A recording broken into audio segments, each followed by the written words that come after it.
guys! I was in the city to meet up with some people from my master's program and decided to stop by a few bookstores along the way, and I wanted to bring you guys along. I usually take a bus into the city, so I brought along a book with me for the bus ride. It's Down Among the Sticks and Bones. It's the second book in the Wayward Children series by Shannon McGuire. After I got into Port Authority, my first stop was the Drama Bookshop on 39th.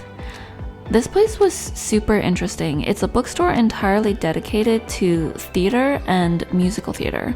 They had this really cool book sculpture that went all throughout the bookstore into this explosion of books in the wall.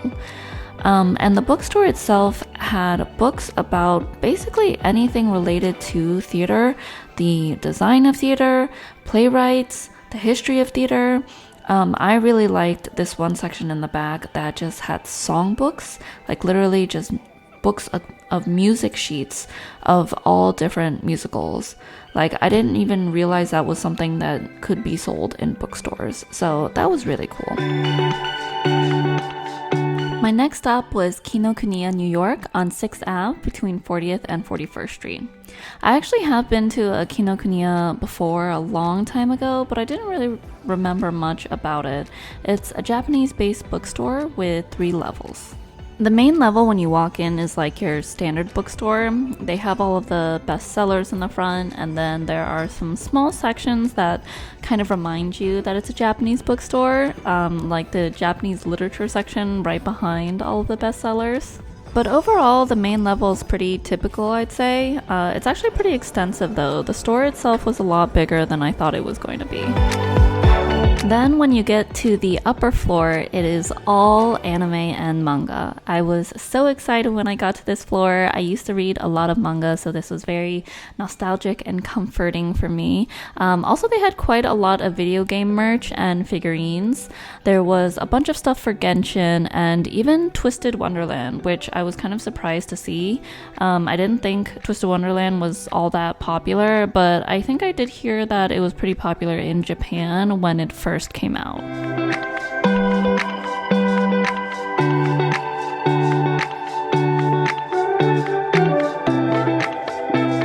But going back to the manga, seriously, there were just never-ending rows of manga, and it was great.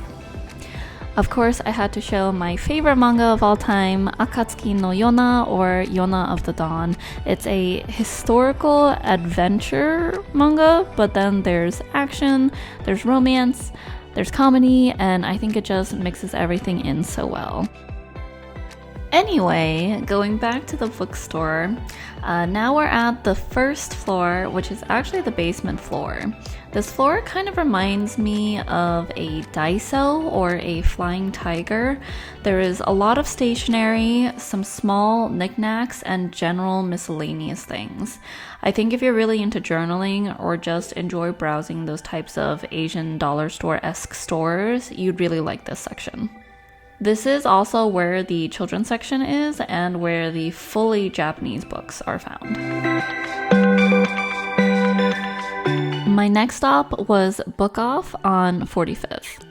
I love this place. It was not what I was expecting. It's kind of the opposite of Kinokuniya in terms of layout.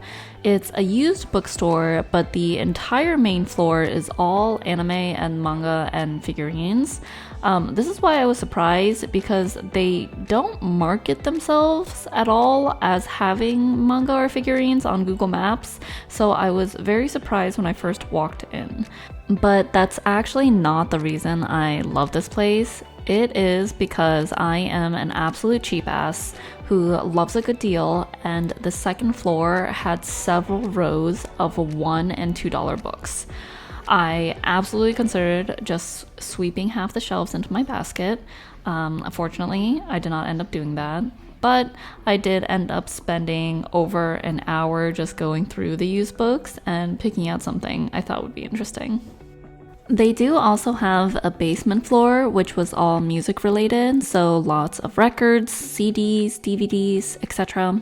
I didn't end up filming that floor, but you guys get the idea. My last stop was 1804 Books on 37th. I probably should have done a little bit more research about this place beforehand, and you'd think the many signs in front of the store would have clued me in, but I was so confused when I walked in because there weren't that many books. There was a cafe and a lot of open space and just this one section in the front with books. And there were some more books against the wall along the side, but it was weird because it didn't seem like they were for sale. It looked like they were library books. I thought the lack of books was because there was an event going on in the back. I asked the lady at the register and she had mentioned that there was going to be a reading from several authors related to Palestine. But it was only after I left and looked at the videos I took that I realized that it was a socialist commentary bookstore.